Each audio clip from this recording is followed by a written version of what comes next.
Good morning on Wednesday, the 5th of May, which I realise is the birth date of my late grandfather on my father's side. I shall have to look it up and work out how old he would have been today.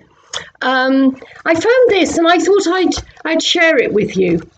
It's been written by an Indian doctor, and therefore, of course, speaks very much to the situation in which India currently finds itself, where its doctors are absolutely despairing because they can't do their job.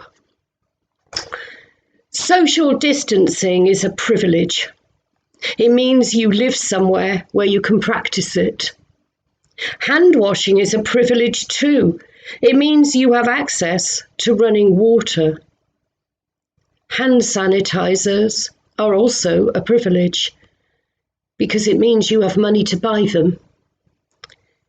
Lockdowns too mean that you can afford to be at home, to be in a home. A disease spread as people who can afford it flew round the globe will kill millions of poor. And I just felt that it was really clearly put, but it speaks to a situation that I'm not sure, even with what we've had here for the last year, more than a year now, that we can even begin to get our heads around, because the statistics we're seeing, of course, aren't including the people who are dying on the street and so on, who have never actually gone anywhere near a doctor or a hospital or whatever, so they've not been counted. And I think the situation for us as people who care and as Christians just begs us to put our energy into some prayer, some good wishes, because words escape me as to just how dreadful that must be. I know only too well how devastating, desperate and difficult our doctors found it when we were at the height of this pandemic. But the scenes coming out of India and the writings like this of their medical staff, who are highly qualified, just is unbelievable.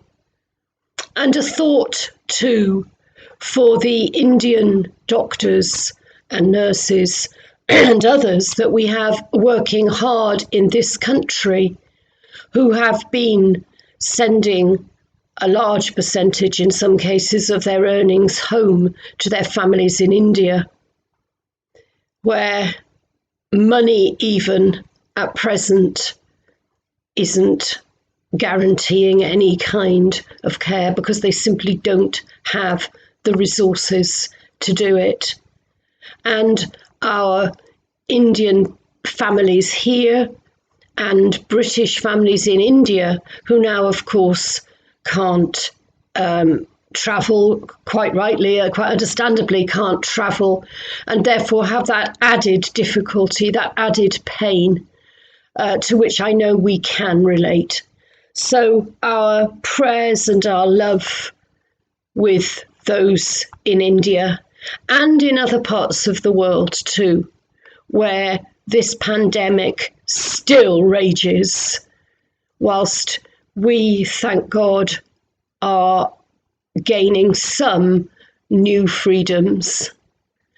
And I will see you again in the next couple of days for a reflection.